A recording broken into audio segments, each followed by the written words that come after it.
Mr. Executive, Rod Serling is here, and he says he's made a breakthrough. Great news! Send him right in! Mr. Executive, imagine if you will a revelation so monumental it may very well shape the future of all mankind. The breakthrough, I know. Let's hear it. How are you going to improve the show? What? I had a breakthrough today at therapy. At therapy? What? Why would you rush down here to tell me that?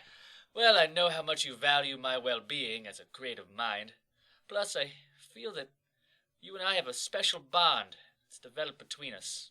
A bond stronger than that of space and time, of man, and... Rod, please. You're just here for the show, that's it. Now, if you really need to, just tell me your breakthrough and maybe we can use it for the next episode. Okay, here it is. I realized I wasn't actually talking to the psychologist. I was just going to his office and falling asleep on the couch and dreaming the sessions. I feel like a whole new man. Falling asleep, dreaming the session. Rod, we already did that episode! I thought you were coming in with some hot new episode idea, a breakthrough to improve the show.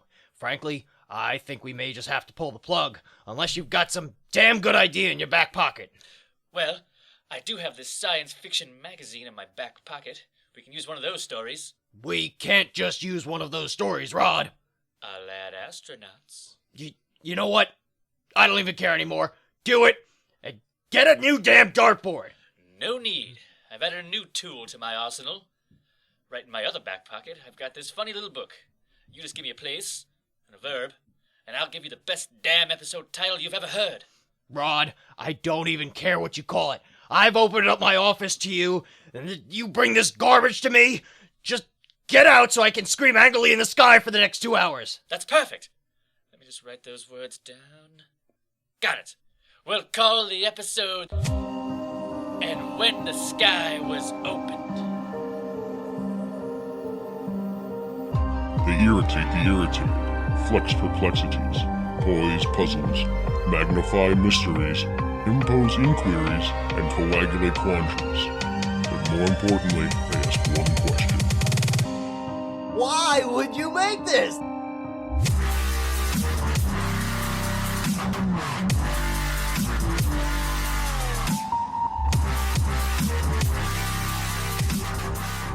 Hello, everyone. Welcome and thank you for listening. This is Why Would You Make This? The only podcast that vanishes from existence the moment you stop listening, forcing you to ask the question, why would you make this? I am Jimmy Time. I'm Time Commander on most social media. I'm joined by Huge. How are you, sir? Sir, I be well. That's great. Thank you. And you can find me on most social media, such as Twitter, @AtomicHuge. You're also joined by J Delta Wagwan. Wagwan. I am still healing from my battle with the dishwasher. That was a whole month ago. Whoa, why do I heal so slowly? I don't understand it. We must be in the Twilight Zone. Ah. All right, so we watched season 1, episode 11, And the Sky Was Opened, where 3 astronauts return from their first flight into space with an experimental rocket. During the trip, the ship mysteriously disappears for the radar for 24 hours before disappearing? Is that why? That's not what it is, really? Apparently. That's what they according to said some it of was? the synopsis. But, like, in the episode, they're like, you disappeared for 4 minutes or something like that. Like, it's... Look. I don't even remember it disappearing. I just remember the hangar that it was in. It was like, it's experimental, the X-20. No, in the intro, I think Yeah. Something like that. Rod Whatever. says. Well, obviously this show was lost in translation. So, of course, the French called it Les Trois Fantômes, which is the 3 ghosts. Oh, so it's a Christmas Carol. 100%. It is a Christmas Carol. It's a Christmas Carol. Who's Scrooge? The nurse? Well, we're all screwed. Oh. For much of this episode, yeah. So, we go over back to Bad Translator. Enjoying the sounds of the rain. Bad Translator. Bad Translator. It's rain. It's not my leg. It's me peeing on you telling it's rain, yeah. Judge Judy would not be okay. Check to see if it tastes like birthday cake. Diabetes. It's another hit song for the easy listening station. It'll put you Bad. into a diabetic Hit coma. across all of America. That's hitting every one of you. It's a bad. You'll give an arm and a leg for this new #1 single. Well, yeah, even if you don't want to. Is that why there's scabs on this leg all the time? Like, See a doctor. We've been through this. I already diagnosed you. yeah, it's starting to hit me now. Maybe I really should. No, I mean, it's starting to hit me, guys. I'm going to a coma. Here we go. Oh, boy. Oh, boy. So good. No, bad translator called this episode, and when the time sky were opened.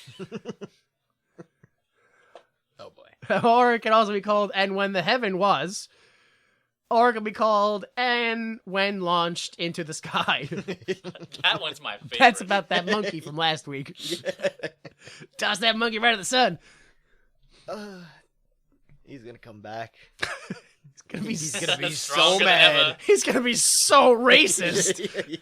Oh, he comes back now, present day. He's gonna be fine. That monkey that's is true, gonna be yeah. all right. It's like the opposite of the Marky Mark Planet of the Apes, where he goes back to the planet at the end, and it's like, now the monkeys control Earth, or he's gonna come back and go, oh, everything's fine. Oh, nothing's wrong. This is Wow, this is better than when I left. better than when I. And everyone has ice cream? Well, I'll stick around this planet for a long time. So, yeah, let's go ahead and bring it over to the Truth Hour.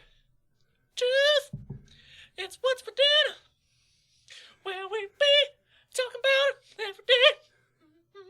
Gonna eat some truth. Truth, Gonna have some truth. what's for dinner? Truth. We be shaking and baking with this. Truth is what we make it. It's the truth.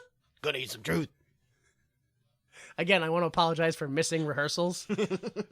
Sorry about that, guys. So, December 11th, 1959.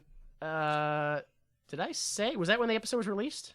Yeah. Yeah. Makes sense because the last one was the 4th. Yes. The last one was December 4th. So now then you add 7. Math. Okay, that's math. 4. Yeah, sure. The city of what? Albert Lee, Minnesota. Albert Leah? Somewhere in Minnesota. All of Minnesota. Sure. All of Minnesota was placed under martial law by the order of Governor Orville Freeman. That is not a real name. That is not a real name. I'm No, that's the popcorn guy. Governor White Man is hereby instituting martial law. Pa-ta-ta-ta-ta. 80 National Guardsmen occupy the town to intervene in a strike on the packaging company. No workers' rights here. Not Jesus in Minnesota. Christ. Back in 59. Wow.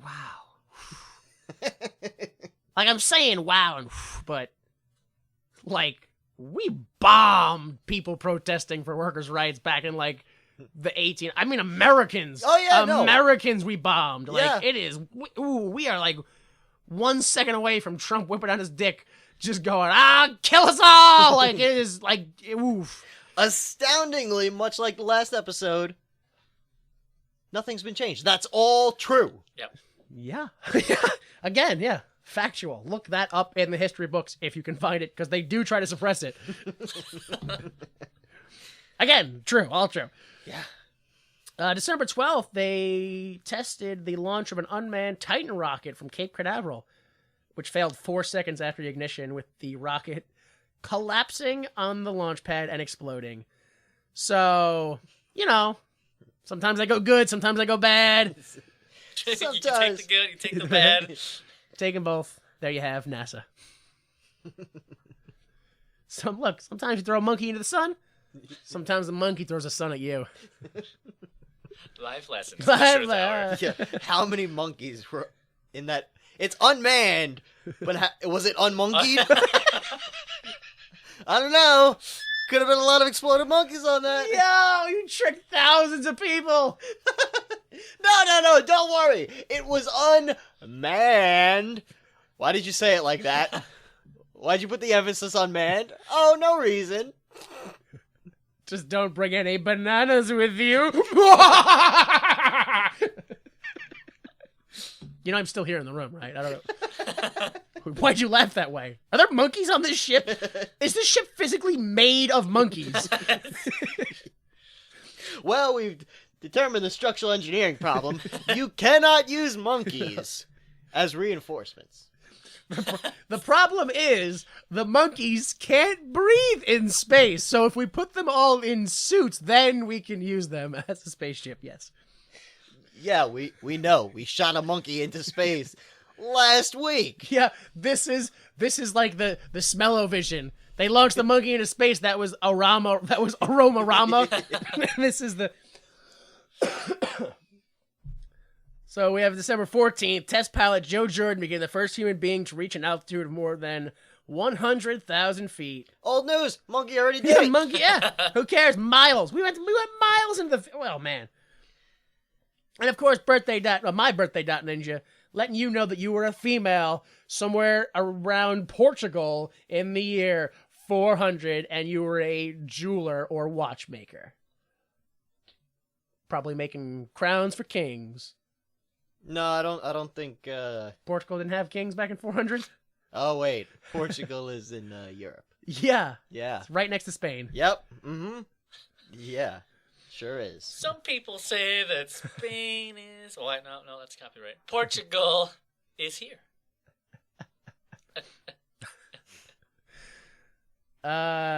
Yeah. Definitely a crown maker. Yeah. I'm sure they give women those important Oh, there jobs can't be back a then. watchmaker? They have no concept of time in Portugal? Not for kings, no. You can Gotcha. put a watch in a crown. Although... Well, no. A king would totally be like, "You there, jester! Tell me the time upon my head!" There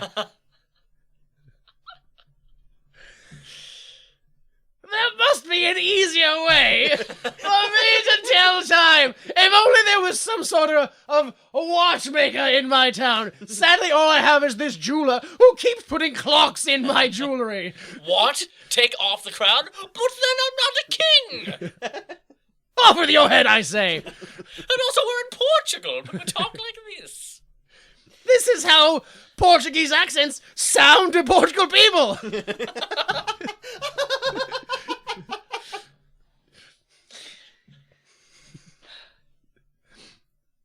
All right, so let's go ahead and move on to the best hour. Favorite hour. Ah! The Troy McClure hour. There's too much ASMR going on in my...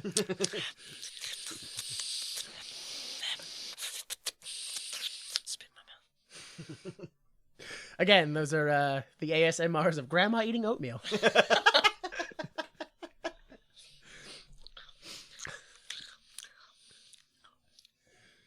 That's Grandma thinking. Hi, I'm Troy McClure. You'll recognize me from some... Oh, sorry. Hi, I'm Troy McClure. You'll recognize me from thrilling cosmic adventures as Homeward Bound 3, Set Course for Earth. Or Captain Cosmo Comet Conquers the Conscientious Objectors of the Kepler Cluster. There it is. Today, I'm here to talk to you about the dangers of space travel. Okay, so, surprisingly enough, Rod Serling wrote this episode, but it was based on a short story called Disappearing Act by Richard Matheson. It's based on magicians, huh? It's, real bizarre, because apparently it's based on a guy who's, like, unfaithful to his wife. And then, yeah, he's, like, unfaithful to his wife, and he kind of freaks out about it. And he gets into a fight with his wife again and goes to cheat again. And the woman doesn't exist. So is he still in trouble, or... Well, that's win-win. Like, I don't see a downside to that story. I wouldn't scare anybody. all the evidence is gone. Like, if anything, that was a story that started a long trend of serial killers. Oh, you could just kill him afterwards? Shut up! This whole time I've been getting in trouble. They don't come back? All right, so this episode was directed by Douglas Hayes. I guess nothing of note here was worthy. Maybe he's just Fuck 'em. forgettable. Hey, Delta don't care. So Rod Taylor plays Lieutenant Colonel Clegg Forbes. There you Clegg. go. Not Greg. Clegg. You'll recognize him. Shut the fuck Yup. up! Uh-huh. As Pongo from the 1961 animated film, Disney film 101 Dalmatians? Uh-huh. What the fuck? Yeah. You know what's funny? He kind of looks like... Like, he kind of looks like a Dalmatian. No, he looks like the human in that movie, I think. Oh! He almost sort of looked like the human. Yes, Yeah. yeah. Oh, man. Wow. He was also Mitch Brenner in the 1963 Hitchcock film The Birds. And most recently, he played Winston Churchill in Inglourious Bastards from Yeah. 2009. Wow. This motherfucker is a bona fide celebrity. He must be. Wow. He died, was. a couple years ago. January 7th, 2015. Charles Aidman plays Colonel Ed Harrington. Mhm. He played Gus in the 1967 Countdown. I don't know what that is. What is this?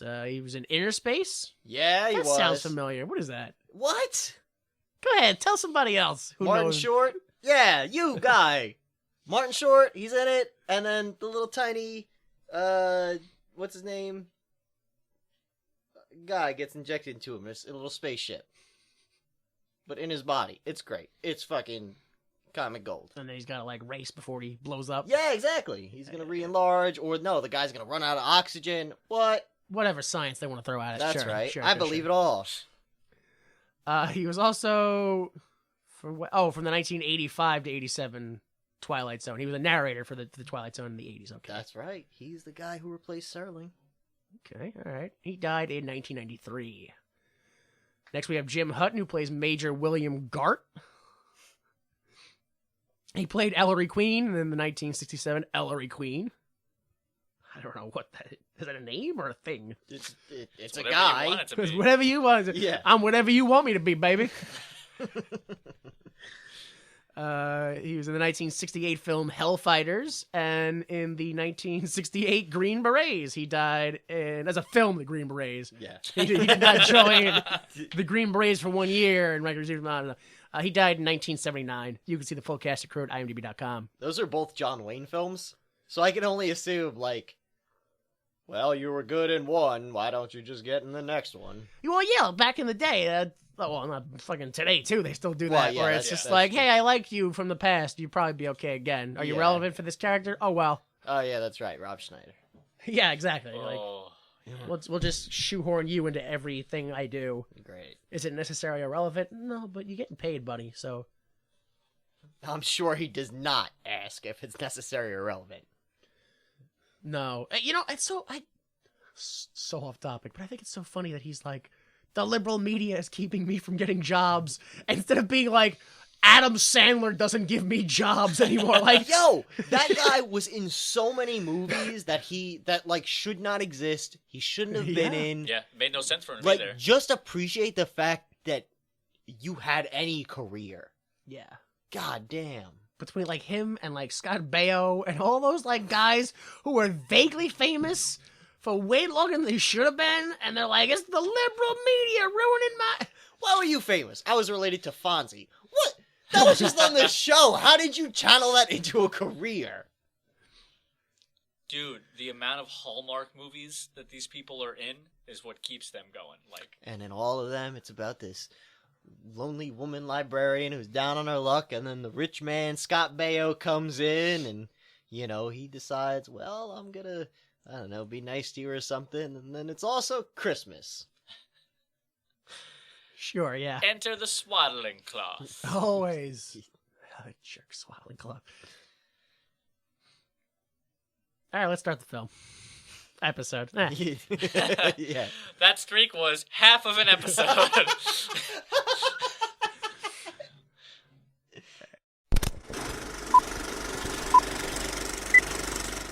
The opening narration. Her name, X20. Her type, yo, I'm gonna stop you already. How many episodes are gonna be him just listing a series of identifiers? Jesus Christ. Her color, gray. Her tonnage? I don't know. Her destination? Who could tell?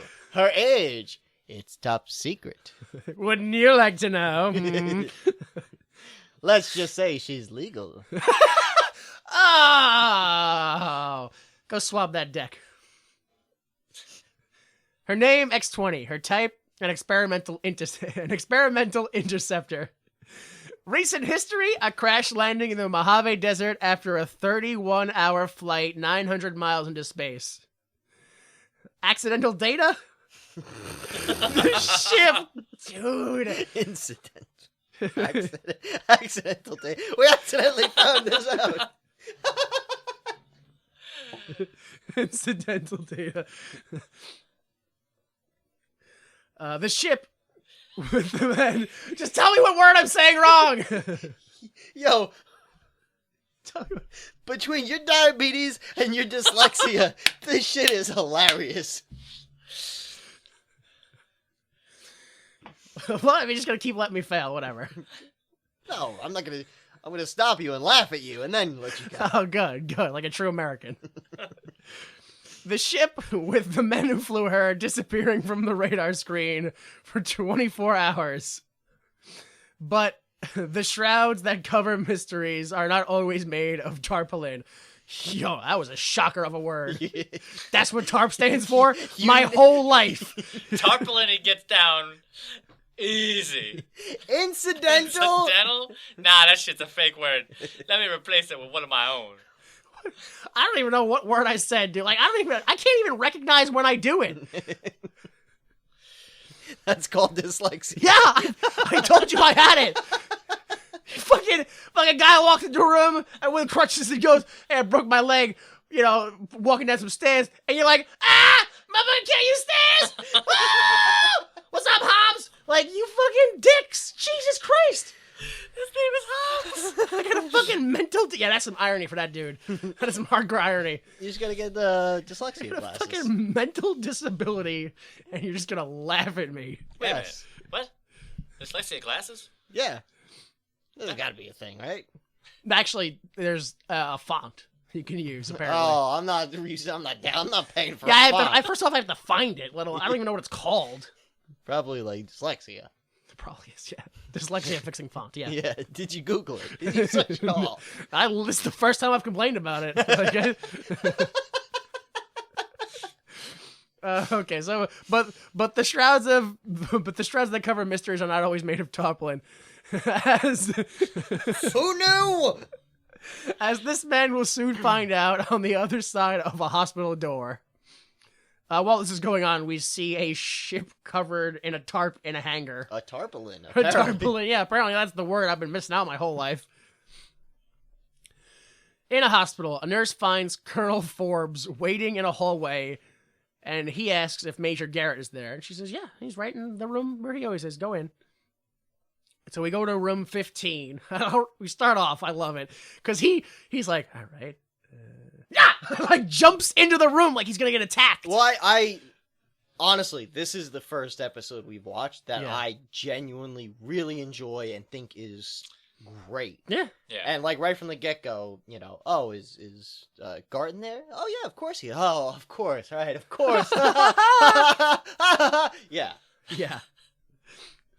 Jumps in the room. Ah! Oh, all right. There he is, laying in bed. Okay. And there's Gart laying in bed. Gart's in good spirits, but Forbes is just shook. And he's Dude, like, yeah. "Oh, you're here. Oh, oh boy. You know, like that's just the whole scene. He's just like, and this lingo is lost on me because he's like, "Oh boy, Forbes, you must have got off on a toot." There's another one in here that I wanted to tweet at you about, but I didn't because I was like, I don't know if he's seen this episode yet. I don't Yeah. want to ruin it. Are you getting to that, or can I? Yeah, go for it. This is right where it happens. Where he's, how does he say it exactly? I know the word is puss. Yeah. And I want to tweet you, be like, before you watch this episode, puss mouse in Yeah, 1959. Yeah, no, I can understand that. He was like, "Boy, I'm so tired of having things stuck in my puss. I'm gonna go ahead and check myself out of this place." Also, that's not an exaggeration. Finally, that's how that character talked.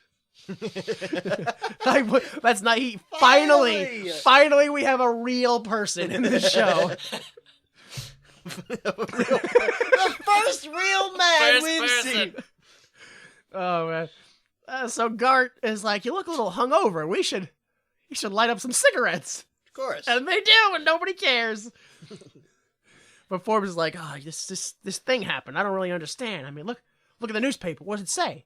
It says 2 men came back from a crash in the desert in the spaceship. Oh, it's great. Yeah, there's 2 of us there. It's great.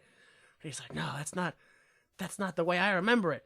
He's like, there was 3 of us in that spaceship. And the 3 of us came down. It was me, you, and Harrington. I've known him for 15 years. You've known him for 5. That's just the way it was and the way it is. He's like, I don't know what you're talking about. There was never 2 guys. There was never 3 men. It's always been 2. I've never known Harrington ever. And he's like, I know it. Look, I'll explain to you what happened chronologically. He does the flashback. Yeah. They were in this flashback for so long, I forgot it was a flashback. It got to the end of the flashback, and I was like, and then he dies, right? Like, that's the end of the show, or... Let me explain it to you in this death hallucination. See, what I remember is coming out, and then... Nurse! He started telling a story, and then he just fell over. Like he made this weird sound and just tipped over. Same episode. Nurse! My friend came in here, then took a nap, and now he's dead. Same story. So he's telling the story. Yesterday, me, Forbes, and Harrington, we were in here. We were joking around with you, Gart, and he was like, oh, they're going to keep you under observation for the next 7 years. You're so sick. And he's like, oh, yeah, we're all great. And Harrington picks up the newspaper and he goes, oh, 3 spacemen returned from crash, all alive. I love that they put that all alive on there as if it's like, nothing weird here. Totally survived. Don't worry about a thing. Why would you say that, all alive? I mean, I assumed that when I said they returned. Guys, why does this headline say wink wink at the end? Is that normal? Is that how it happens here now? I'm sure you guys are watching or paying attention to this story. Did you read any of the other articles in the newspaper? I did read the one about the which I guess is the first appearance of a black person in Twilight Zone, which is the unidentified Negro shot during a prison escape. Oh yeah. I did not read that. Horrible. Yeah, prisoner killed, yeah. Yeah, unidentified. But he was shot during a prison escape. Yeah, like, it was like, the reports were something like this one that we're reading, and then, like, there may be corruption in politics, and the rest were death! All of them! Like... Flooding in China. Nothing has changed in history. News has always been an abysmal downfall of just depression. Death cells. Train crash, plane crash, war, escaped prisoner, all on the front page. What's his name? Gart. Gart is like, all right, get out of here, you two. Let me just, heal in misery, like my all alone, like I'm supposed to. And they're like, we'll see you later. We'll call you every time we go out drinking. So, of course, they go to the bar. What did you do back then when you were in a hospital bed? You just laid there. And you literally just laid there. Yeah, that's it. That's it. They didn't, check your blood pressure or any of that. They just... Yeah. They just opened the door. No TV to watch. Nope. No books to read. Nope. You just had the horrible... Oh, You'd have to hope your friends would come by and bring you cigarettes. That was your only option. We go to the bar, and Forbes, they walk inside, and they see a pretty lady, and they rush to sit down next to her. Oh, I'll get it first. And the bartender's like, oh, you guys are the boys that came back from space. Well, oh, it's all on the house. Free beers. His line is like, I don't even care that you messed up that spaceship, and I pay taxes.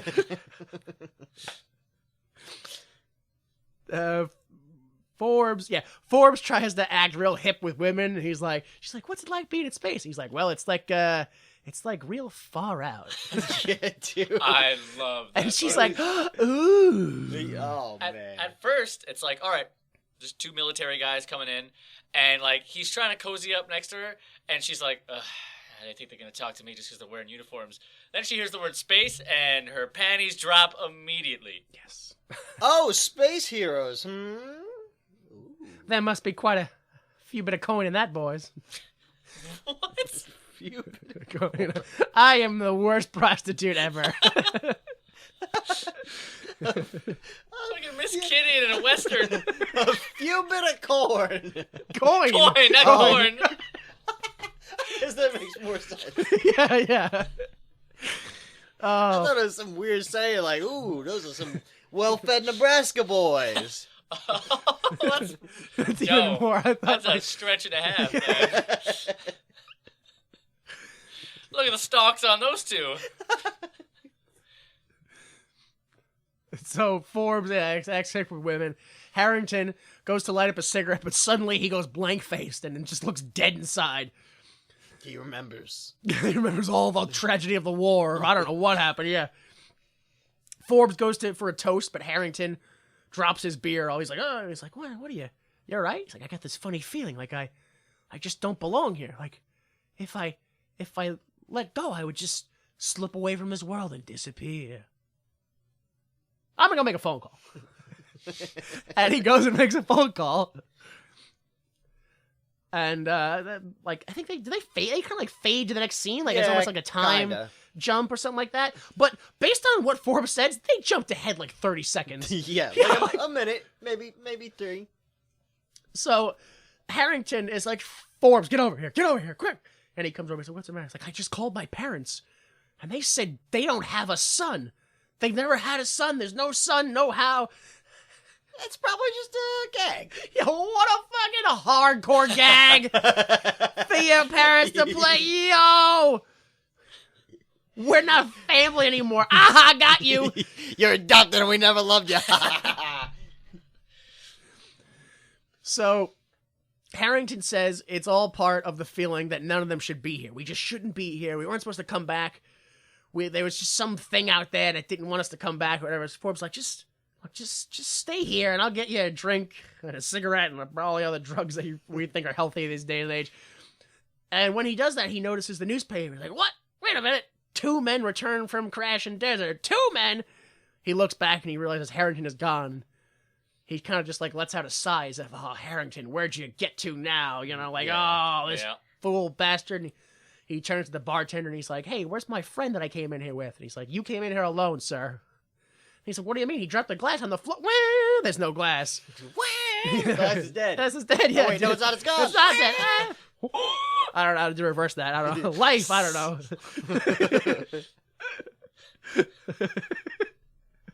What's the opposite of where? Oh, breathing in. Oh, it's life. And yeah, nobody remembers that he was ever there. And then it's like, what? What are you talking about? And the bartender's like, hey, you came in here alone. And Forbes is like, you're the crazy one. You are. It's all you. You're all the crazy ones. All you dirty sons of... Well, it seems like he's got that space madness, all He's, right? yeah. And I love this too, just from the perspective of the reality in that he's like, you're all crazy. You! Fade out. Which in the reality of the meeting, he went, you're crazy. You! All right, I'm done with my rant now. Anybody want to rebuttal? Like, I'm just going to stand here. Because he didn't run out the door. No. He wasn't like, it's all you. Ah! He was like, it's you. Right? Well, he's not going to not finish his beer. Oh, I paid for that, I think. No, you didn't. Oh, no, that's right. You were a space hero. That'll be $3. We don't do no crazy space heroes allowed. No. Once you go crazy, you ain't a hero. You know the rules. He's got that mentality of like, oh, I prefer my space heroes not to be scared. Like, well, I mean, we've got plenty of space heroes. I prefer the ones that aren't scared. Thank you. I like my space heroes like I like my women. Not horrified. Not horrified. Well, that's not accurate, but...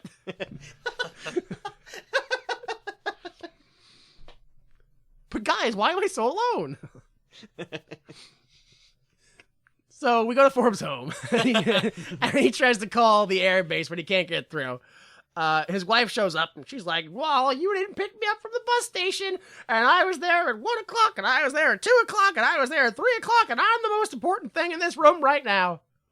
Sure, he just came back from space, but Yeah. I was at the bus station. Do you know how long I waited at the bus station? Do you know how far away space is? What are you talking about? You didn't pick me up from space. You knew I was in space, and you knew when I was coming back. You Why did you just get to the bus station? only knew 2 things. You knew I was in space, and you knew I was in the hospital. I think you should cut me some slack on the whole you were in a bus station 2 hours later than you should have been thing. That's just that fucking gross 50 mentalities of women where it's like, of course she's got no clue what I do all day. I leave the house and she just sits inside all day going, I wonder when he's gonna get back. Like they think women are dogs, like that they have the same mentality. Like my husband's gone. I'll just wait by the door for him to get back. He'll be back eventually. I don't know when, because I can't tell time. I just gotta wait and hope he comes back. But so yeah, she's all pissed up, and he's like, "Well, yeah, just calm down. I can't take it." And then she's like, "Oh, what's the matter? What's going on?" And he's like, "Harrington. Don't you remember Harrington? He was a guy." And he was with me. And she's like, Nope. And he's like, but I wrote you a telegram. I wrote you a telegram. It's written down in ink. It's got to be real. Unlike that newspaper that was written down in ink and then changed suddenly. This one's real. And he takes it out and he's like, look, it says right here, I'm coming back from the Air Force totally alone. Whoa. And, this is my favorite part of this scene. The best. Oh my because God. So great. Because first off, she's like, honey, I don't know any Harrington. And I was so convinced that he was going to like, yes, you do, and just start shaking her. But no, unfortunately. Harrington. Yeah. And suddenly the general gives a call back. And he's like, oh, General, you remember Harrington, my buddy? He was in the platoon. Like, you trained us for like 6 months. Harrington. The war. Harrington. Oh, you know him now. And he like slams the phone down and screams. And he's like, oh, it's all a gag. It's gotta be a gag. Oh, I know. My good buddy Ed, he's tricking me. He's still at the bar, hiding in the phone booth, presumably. Like, I don't know what he thinks. And he's like, I gotta go find him! And jumps out the window off the balcony. But luckily, it's only one story. I thought he was dead. I thought he was like, I gotta go find him! But, no, it was like, he just hopped over a small fence. Like, it was, honestly, he lost it. Out a window over a balcony is probably the best exit. Like, I can't think of a better one. Yeah. Even though it was a little awkward after he jumped out and he turned around, he was just like, I don't know what I'm doing, and then ran away. It totally killed the vibe. But And then, like, his wife's just standing there, like, well, I wonder what time he's getting home. because he left the door, I don't know. I'll just stay right here. Well, one day if he dies, I'll just eat his face. Jesus. They're not totally like dogs. Oh, it was 50s. That's true. Actually, that part was cats. Cats will do that. Oh, yeah.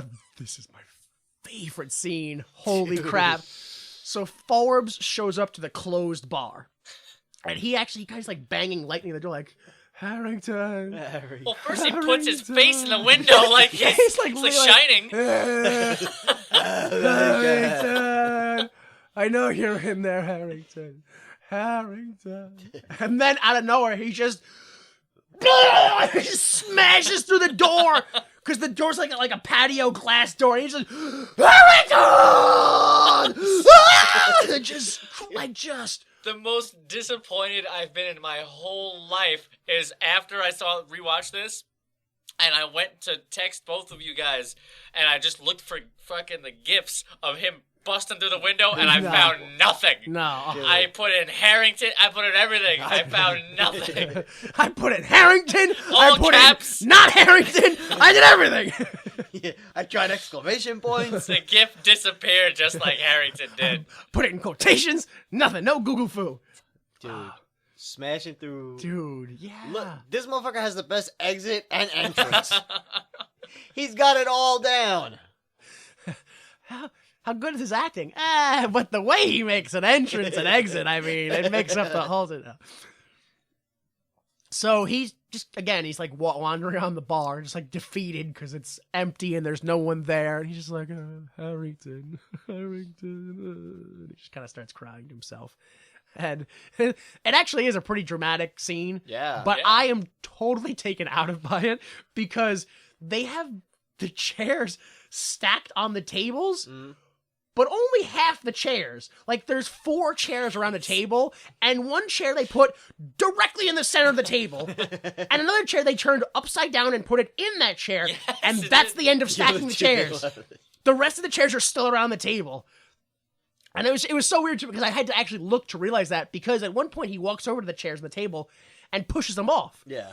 But there's 2 chairs on the table. He pushes them off, 4 and chairs. all 4 chairs fall. I'm like, whoa! Forget about the whole show. That trick's the moneymaker. That was the twist. That's the twist part. He turned 2 chairs into 4 chairs. It's part of like the weirdest variety show ever. People who turn things, like him and Jesus, and like I don't know. It's like, Remember when Jesus was on that Sullivan show and he was putting plates and spinning them on his head? but then he would turn the plates into like fish or something like that. And he turned regular people into rubes. Ironically, that wasn't my trick. Da, da, da. Oh, actually, he'd probably be more like, I learned that one from my dad.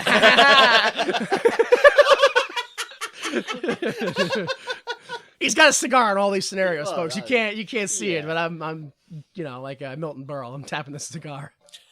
Milton Berle. That's who that was, right? Yeah, go back a few decades before Milton Berle.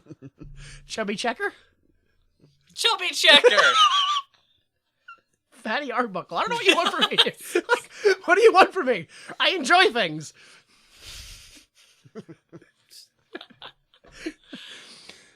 So we go back to the present, because I forgot this was a flashback. Like I said it way earlier. I'm sure you did too. We go back to the present, and Forbes, because they're still in the hospital room. Like, nothing's changed. Forbes tells Gart that he ended up running around the streets like a crazy man, as opposed to the type he was beforehand. Sure, right.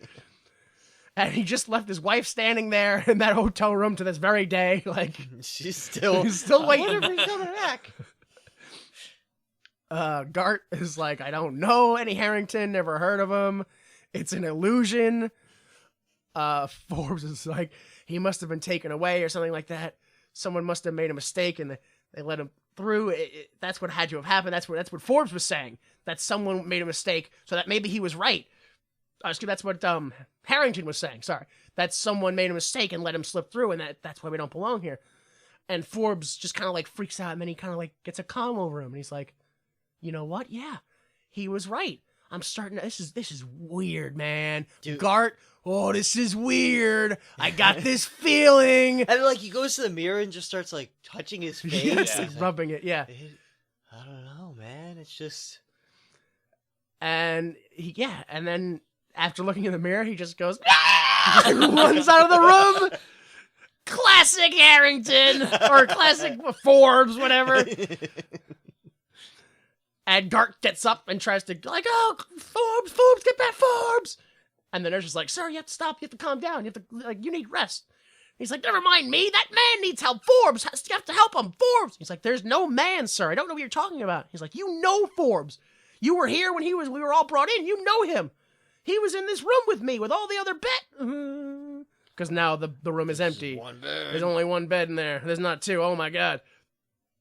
The lady's like, "Listen, you just have to lay down. Just lay down and calm down." And he looks at the newspaper, and there's only one lone spaceman completes the journey. Oh no!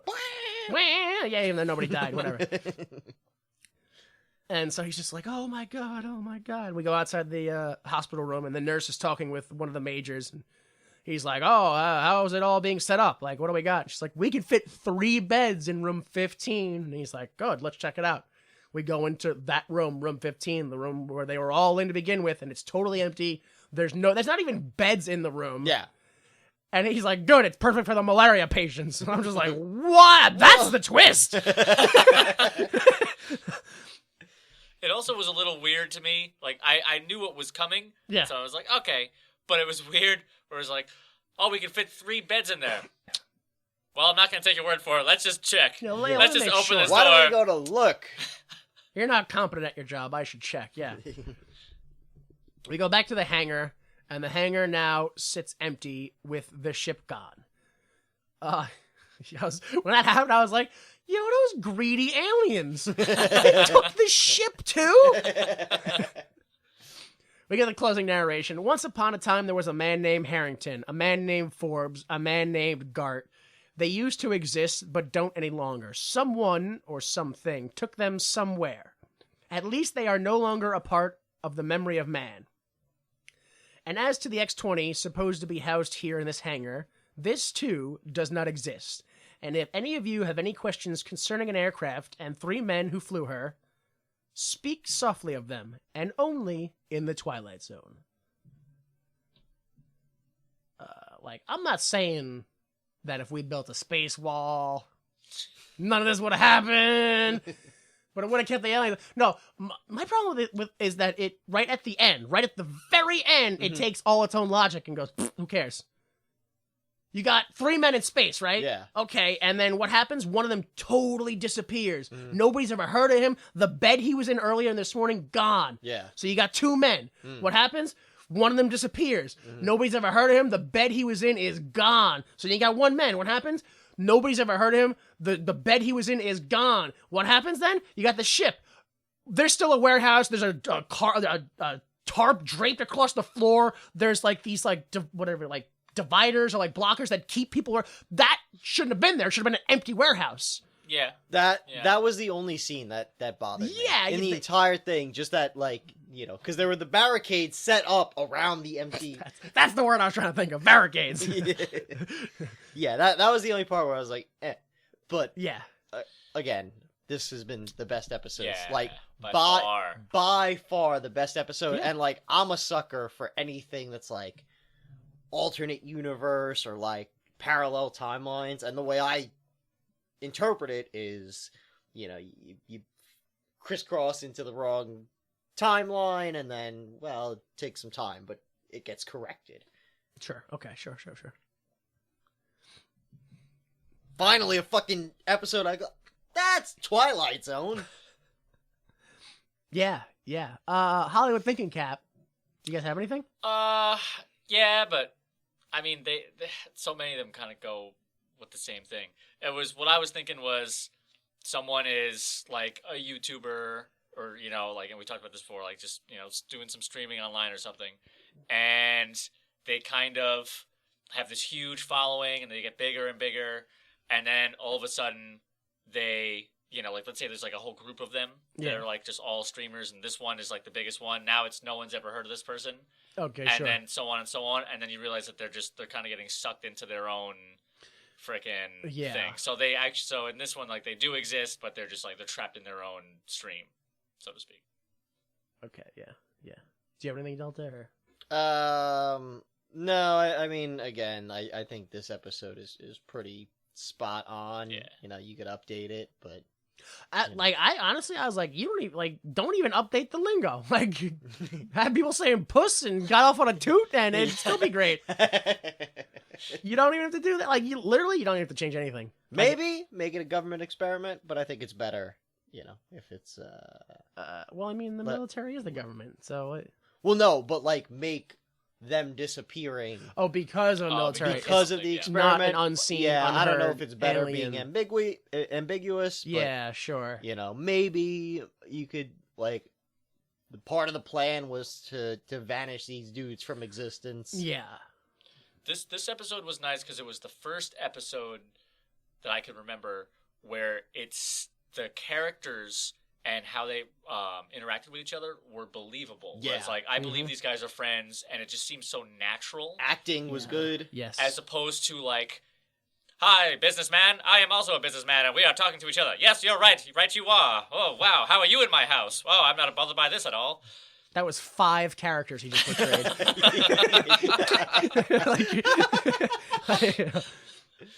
Yeah, it's pretty bad. Yeah, this probably had the most natural dialogue we've seen Very so natural, far. yeah. The best acting, I think. Motherfucker, when he was crying in the booth, I was like, oh yeah, he's having a breakdown. I believe it. Yeah. Yeah. It had the most believable acting. Yeah. Which is why I totally believe that he went on to be a star in such hits as Sure. 101 Dalmatians. He was so good at acting, they made him do voice acting instead. They made him a cartoon dog. You don't even get to be human. Well, we'll make the human look like you. We'll use your likeness for that. But you voice the dog. All right, so why would you make this? Well, it was based off a short story, right? Yeah, so based on a short story by Richard Matheson. Like I said, it the whole gist is a guy cheats on a woman, feels guilty about it, has another fight with his wife, and goes to like find the woman again. Can't get in touch with her. The friend who knew her was like, I don't know what you're talking about. I couldn't find the story though. I tried looking it up to see if I could read. Couldn't find it. Oh, so I was gonna ask you how does it work then? Like, I don't know. Yeah, it was published in like. Because if the wife's still angry, and it's like, well, fucking go find the lady then. Well, no, they were fighting about unrelated stuff. Oh. Yeah. But. Oh, okay. Yeah, it was published in like Science Fiction and Fantasy, 1954. That's called a real marriage then. Mm. Yes. It's called a real marriage. Yep. What lady? I never heard of no lady. She must have disappeared. Some of the tropes that were in this episode, which is the cosmic horror story, which is, it's just there's something out there that we can't even comprehend. But we never get to hear what it is. Yeah. Again, downer ending. That's usual for Twilight Zone. Mm-hmm. What is this? Set right what once went wrong. Set right what once went wrong. Ugh, they should call that something else. Quantum Leap. Yeah, that's what it is. That's what Quantum Leap is. That was, I'm pretty sure, like the tagline of Quantum Leap. Dr. Sam Beckett going through leaping, setting Their once. tagline was a trope. Yeah. Well, I wonder why that show didn't have an ending. And then the last one they had, which is I want to point out because we mentioned it, which was "Have a gay old time," which is anytime people use out of date lingo or just confusing, which is put that another thermometer in my puss. Hell yeah. Yeah. Okay, that was it. That was the whole thing. It was a good episode. What? It was weird. I don't know how to handle this now. And guess what? There's more good episodes to come. I don't. We'll think that's we'll true. see about that. That can't be true. I was telling him before. I don't know what are the odds you think that he'll be able to make it through all 5 seasons? Pretty low. I know. And there's some good ones in season 5. Honestly, I don't remember season 5. I know they're like back-to-back good ones in season 2. Season 2 is where everything becomes what everyone knows about it. Yeah. Yeah. That's where Shatner shows up. Yeah. The first time, yeah. Yeah. His most famous one is season 5, and it's like deep into season 5. It's like almost at the end. Oh, really? The plane? Mm-hmm. Yeah, I think I think it was you I texted to, and I was like, I can't wait to see the journey of evolution that this story takes, where it goes from every ending is it's heaven or hell, like it's definitely God related, to where now it's going to jump to it was pigmen the whole time, and that's the end of the story, or like, and the twist is they're all dolls in a house. The end, like. Where it's just like, how do you evolve to that? It's stealing, isn't it? It's all stealing. He just gets better writers. Well, there are plenty that like later on are based on a short story by Richard Matheson. Yeah. Matheson was usually the best ones. So yeah, I feel like a lot of the best ones were inspired, quote unquote, by Matheson or whatever. Mm-hmm. Sure. All right. So it's just a lot of short stories we're gonna see, from other people, not Rod. Rod's gonna be the one to. Yeah, I mean, honestly, I'm not familiar with which ones he really wrote. Like, we'll get to it. I'm sure we'll notice it. Like, yeah, but there's so many where it is like, oh, it's heaven. Oh, I'm an angel, but boo. But yeah, boo indeed. yeah, or boo. Oh, there's plenty of those. Oh, great. It's Jesus' ghost. And there's also a lot later where it's like, it's aliens. It's 2 aliens. We made you think it was aliens, but really it was aliens for the aliens. Like, those aliens have never seen those aliens before. Double aliens! Yeah. Yeah? Yeah, no, that's, you just described an ending to boy, like. These aliens are good? Holy crap. Find out next week. Here's some dirt. Bucket of dirt. Oh, man. Just a man with a dream and a bucket of dirt. What Oh, wait, guess the twist for next time. Guess that twist. This is the season of gift giving. Big gifts and little gifts, and expensive ones and not so expensive ones. Well, next time, the Twilight Zone gives you its own particular oddball brand of gift giving. Mr. Stephen Cochran and Mr. Ernest True, sure, probably, it's probably French, combined talents to tell a story about a little man who has what you need. Our next offering on the Twilight Zone. This doesn't sound familiar. Yeah, I at first I thought it was like they do like a Santa Claus episode, and I was like, oh, is this the Santa one? But no, I'm guessing it has to be like a genie type thing, like. Oh, And then I guess the twist is classic monkey paw. Yeah. Racist be careful monkey what you paw. wish for. I think it's gonna be more along the lines of like the guy, like somebody asks him for something, and he's like, "I got that, sure," and he gives it to him, but then after he gets it, it like causes a series of events where he's like, "This isn't what I wanted," yeah, but it's what you needed. Oh, yeah. Like it's one of those, yeah, because Nah. he gives it away every time. He's got what you need. Mm. Go fuck yourself, Surly. Yeah, but Boom. usually what they need is like death. You know, it's like, they need to die. Yeah. Okay, oh, you didn't... What is the name of that episode? Do we know? I think it's what you need. Yep, that's what it's called. What you need. 100%. Oh boy. What? The description on Netflix. Oh. I read the first three Me sentences. They're the first three words. What was it? When a When a crook learns that a psychic peddler is selling people items they'll need in the future, he attempts to exploit the gift with dubious results. Like, I guess that's what happens then, huh?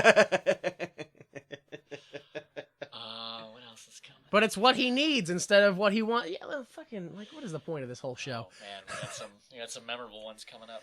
Oh. All right, whatever. What do we have here? VictorProWrestling.com. VictoryProWrestling.com. This is like I don't know what's February, happening. yeah. You don't know what's happening. Check it out. Go to the website. I don't know. Maybe I'm there. I'll be there. But you can go to @DJ Delta on Twitter and ask me questions. Ask me whatever you want. Ask me a question. Maybe I'll answer it. Maybe I won't.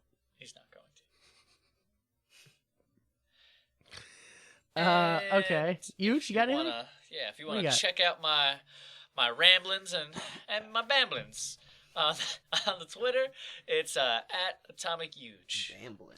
I'm definitely checking those out. Yeah. Those bamblins are weird. Those 2 a.m. bamblings, those are private. That's bamblings. that's the lesser known hit. Lord, I was born a bambling man.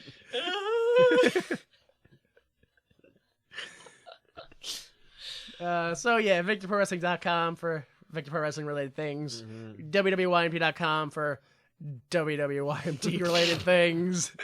For Why Would You Make This related things, including ways to listen to the episode if you don't like using iTunes or Google Play, as well as links to our YouTube and other stuff. Just go there. Intro music is Falling Off Our Love by Kill Paris, or excuse me, Falling Off Your Love by Kill Paris. And for Huge and J Delta, I am Jimmy Time, and please remember that without the mistakes of others, we'd be forced to endure the pain of failure ourselves. Support the arts.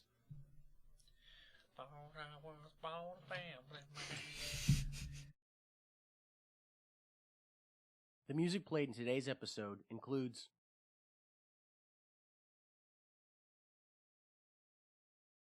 the preceding recording is for entertainment purposes only, and the views expressed in this podcast do not necessarily represent the views of Why Would You Make This, its owners, employees, or associates.